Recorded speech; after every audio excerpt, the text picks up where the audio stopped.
Yo quería hablar de otra cosa. Sí. ¿Vas a hablar de Steve Bannon? No necesariamente. Mira. No, pensé que sí. Bueno, ¿de qué querías hablar?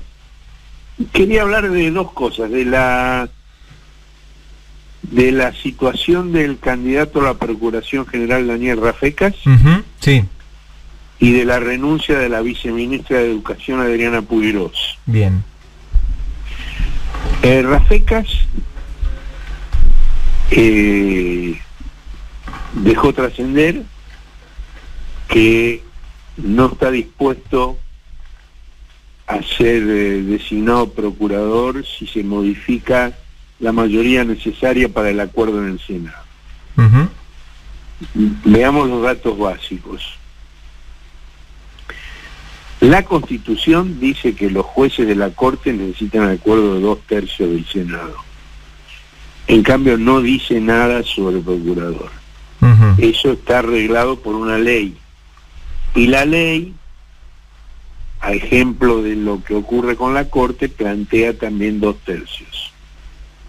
El tema de los 2/3, que la Constitución plantea también para otros cargos, como el defensor del pueblo de la nación,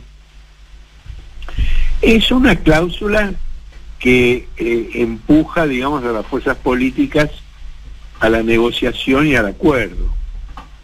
Está muy en la línea de lo que fue la concepción de Raúl Alfonsín, que durante su presidencia importó a la Argentina un concepto de la democracia italiana de posguerra, que en Italia se llamaba la lottizzazione, que quería decir que nadie quedara sin cargos y sin posiciones importantes en el gobierno, que nadie quedara a la intemperie, para que nadie tuviera actitudes rupturistas, para que todos de alguna manera colaboraran al sostenimiento de la democracia.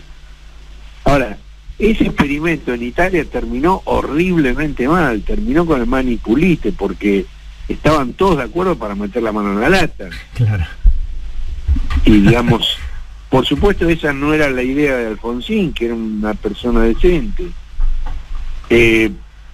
Pero digamos, en la democracia italiana resultó horrible.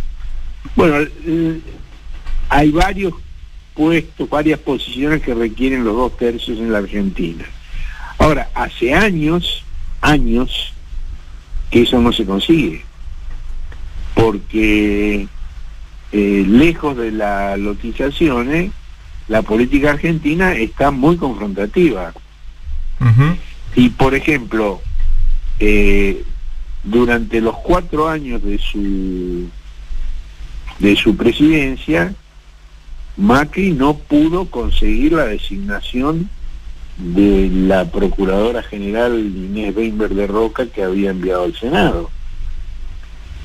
Y ya lleva 8 meses el gobierno de Alberto Fernández, y le pasa lo mismo con su candidato Daniel Rafecas. La Procuración Penitenciaria de la Nación está vacante desde hace 15 años. Sí.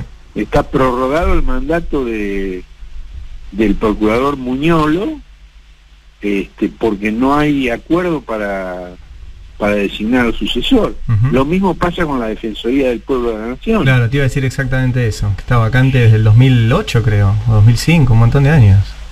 Entonces, digamos que frente a la posición irreductible de la oposición, que se niega a tratar, por un lado, la reforma judicial, por otro lado, la designación del procurador, ha habido en el gobierno quienes han empezado a pensar en la posibilidad de modificar la ley. Sí. Si la designación por 2/3 está en la ley y no en la Constitución, otra ley la puede modificar. Sí. Y la mayoría simple es mucho más fácil de conseguir que los 2/3. Mejor dicho, en el Senado ya está. En el Senado el gobierno ya la tiene, la claro. mayoría simple. Lo que le falta es para los 2/3. No le falta mucho, pero le falta.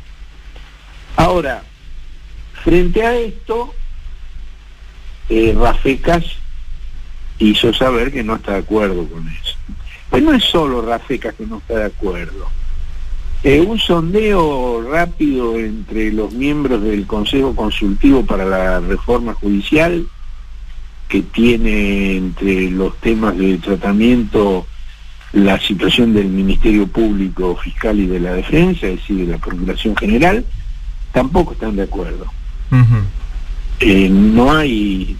No hay acuerdo para esa reforma. Ahora, siendo así, ¿cómo se destraba? Porque por otro lado, Rafecas hizo saber que él sigue dispuesto, sí, y que no retira su candidatura. Digamos, es la oposición que se la bloquea, pero él no la retira.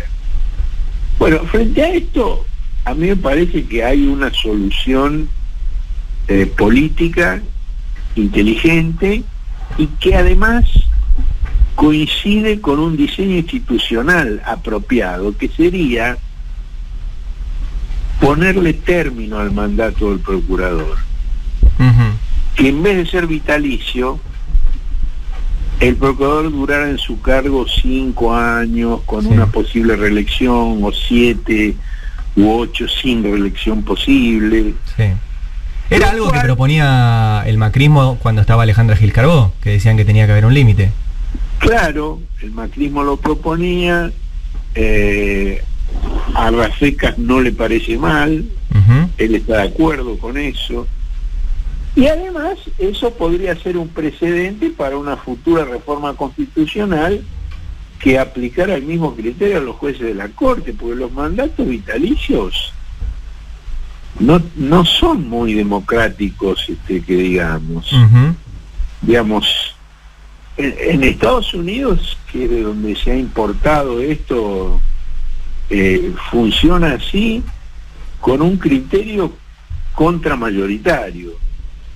Pero en una democracia como la Argentina, yo no sé si lo mejor es el criterio contramayoritario. Y Horacio, disculpa que te interrumpa, en Estados Unidos, donde también la polarización política en los últimos años se incrementó mucho, están teniendo los mismos problemas. De hecho, hubo una vacante durante más de un año en la Corte Suprema al final del mandato de Obama, que no se pudo suplantar porque los republicanos se negaron a votar a cualquier candidato hasta después de las elecciones, esperando a ganar y poder poner un candidato ellos, con lo cual... Que es lo que hicieron y no pusieron uno sino dos. Exactamente. A Kavanaugh y a Gorsuch. Exactamente, pero digamos, este fenómeno de polarización que se está dando en todo el mundo hace que las mayorías calificadas en general como método estén en cuestión, porque cada vez es más difícil conseguirlas. No es algo argentino, es algo mundial. Efectivamente. Ahora, me parece que este sería un camino para destrabar la situación. No sé si la oposición estaría dispuesta a hacerlo. Uno puede decir, bueno, el macrismo lo proponía cuando era gobierno. Uno puede decir, en la ciudad de Buenos Aires es así. El procurador tiene un mandato fijo y se elige por mayoría. Claro. Ahora, esta no es una oposición muy dada al principio de congruencia. Es decir, pueden sostener una cosa en un contexto y la contraria en otro contexto. Sí. Y no se preocupan demasiado por eso.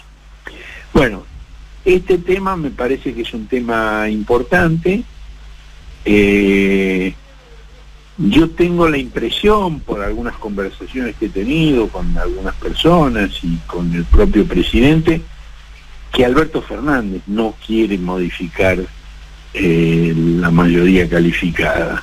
Y su argumento es, ¿cómo puede ser que Stornelli sea vitalicio y no se lo puede mover de ahí, a pesar de que está procesado por participar en operaciones extorsivas, y Rafecas, que es un tipo impecable, no puede ser designado? Está bien, tiene razón, pero ¿cómo destrabas el tema? Digo, desde ese punto de vista, desde el punto de vista de la ética, obvio, eso es obvio que es así. Rafecas es una persona muy calificada, jamás ha cometido un delito, no es un tipo que anda haciendo operaciones, y hay muchos otros que son todo lo contrario. pero ¿cómo lo destrabas? Acá hay que hacer política. Y digamos, hacer política con la ventaja de lo que dije antes. Hacer política pero sin incurrir en un diseño incorrecto. Claro. Hacer política pero además con un diseño correcto. Es mejor que no sea vitalicio. Es mejor. Bueno, el otro tema. La renuncia de Adriana Puigros. La renuncia de Adriana Puigros. Lamentable, es la persona más calificada que ha pasado nunca por el Ministerio de Educación, pero, digamos, muy mala relación con el ministro Trota desde el día 1. Hay algunas cosas que no se saben y que yo no sé, no tengo información de que eso haya incidido en el conflicto, pero que muestra de alguna manera que provienen de dos tribus políticas no solo distintas, sino opuestas. Adriana es hija de Rodolfo Puigros, sí, que fue conducción del movimiento peronista montonero. Y tiene un hermano, Federico, que fue muerto en un enfrentamiento con las Fuerzas Armadas, siendo él montonero. Y Trota, los únicos parientes de Trota que no son militares son las mujeres, porque su padre, Eduardo Alfredo Trota, es un oficial del ejército que se retiró en el 93 como teniente coronel del arma de artillería. Es sobrino del teniente primero Fernando Cativa Tolosa, muerto en un enfrentamiento en Mar del Plata en 1976. Es nieto del general de intendencia Héctor Cativa Tolosa, que en el 77 sufrió un atentado con explosivos. Es sobrino nieto del general de brigada Domingo Trimarco, que fue interventor de la dictadura en Neuquén. Bueno, provienen de dos tribus totalmente distintas, totalmente enfrentadas. Reitero, no estoy diciendo que esto haya tenido que ver, pero de alguna manera hay perros y gatos que se llevan bien, pero no son la mayoría. Bueno, la relación entre ellos fue mala desde el principio. Sí. Fue mala desde el principio. Trota no eligió a Adriana Puigros como viceministra de Educación. Digamos, a Adriana Puigros la eligió Alberto Fernández. Trota tuvo una actitud permanente de celos hacia Adriana. Y integró un gabinete con otros funcionarios como Graciela Dicker, como Alberto Gentili, que vienen de posiciones, digamos, de izquierda, no del peronismo como Adriana Puigros, y que, digamos, que Trota se recostó básicamente en ellos y no en Adriana. Además, Trota tenía una conducción muy vertical y muy radial, y le ha dado, digamos, le ha recortado permanentemente facultades a Adriana Puigros.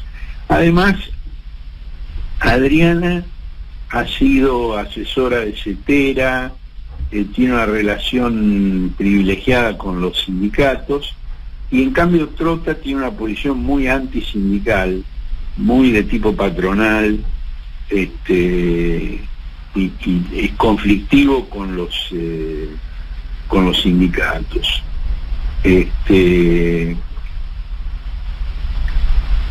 Bueno, hubo diferencias políticas. Por ejemplo, Trota se resistió todo lo que pudo a las paritarias. Él sostenía que el ministerio no tiene escuelas, que es lo mismo que decía el macrismo.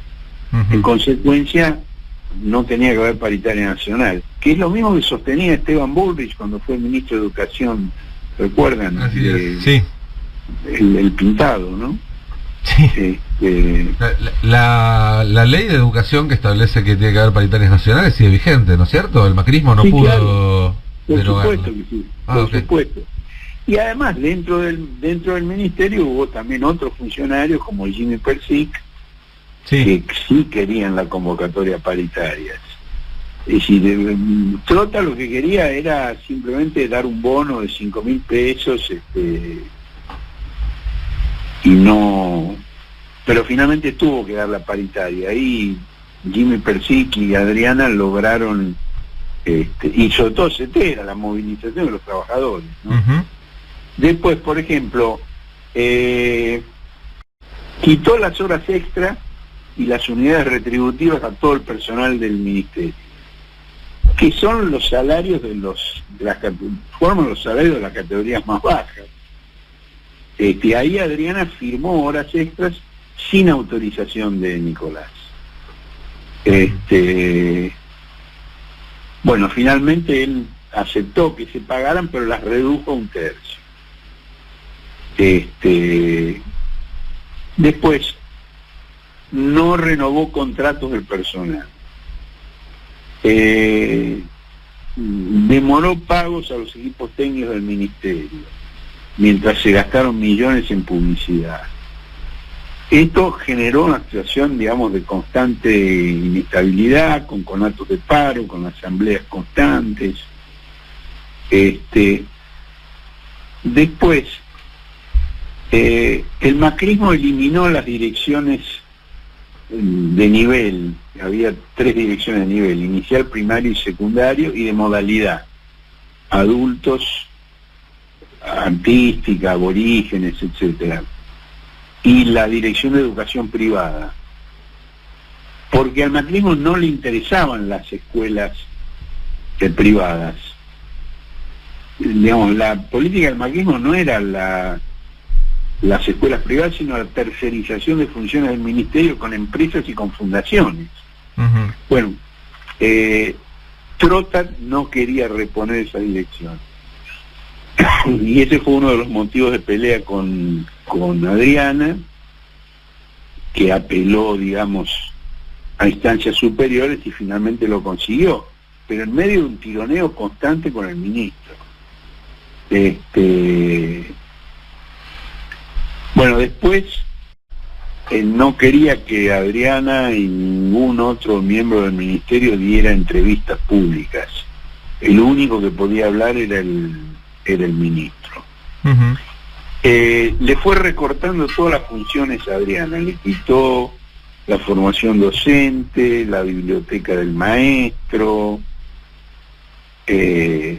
Bueno, digamos que, si yo te estoy contando todo esto, Sí.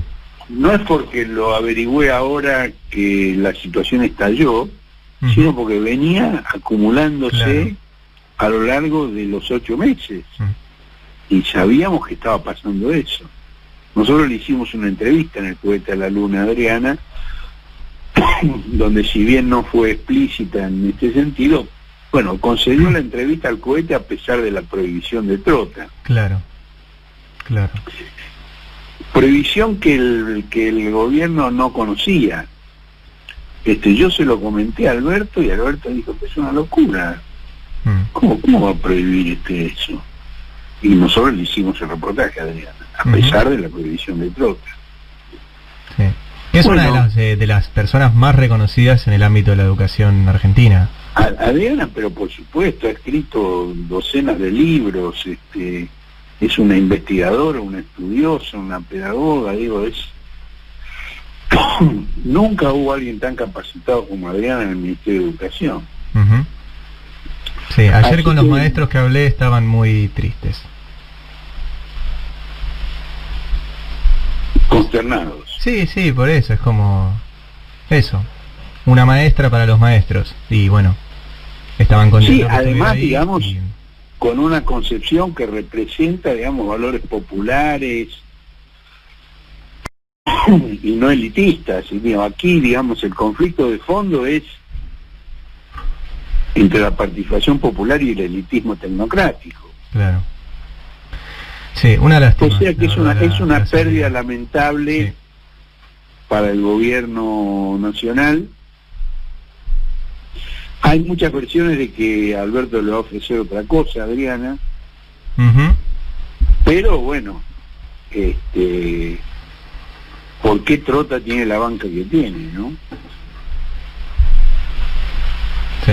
¿Y quién protege a Trota? Bueno, él viene del sindicalismo y viene de ser el rector de la UMED, que era la universidad que armó el Sindicato de Trabajadores de Edificios de Víctor Santamaría. O sea, ese es el sector dentro de la coalición de gobierno de la que proviene.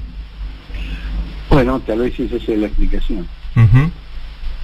Sí, a ver, digo, mi respuesta a la pregunta que vos haces es esa, digamos, en esta amplia coalición de gobierno, Trota viene de ese sector, del sector de Víctor Santamaría, así que bueno, esa asumo que es la banca dentro del gobierno. Pero bueno, coincido con vos, Horacio, la verdad una pérdida grande para la educación argentina que no esté Adriana Puigros ahí. Ojalá que efectivamente, como vos decís, esté en otro lugar del gobierno. ¿Te leemos el domingo? Supongo que algo más tendrás. Espero que sí. Bueno, Horacio, un abrazo grande. Codazo. Codazo. Bueno, Horacio Berbisky con nosotros aquí en Habrá Consecuencias.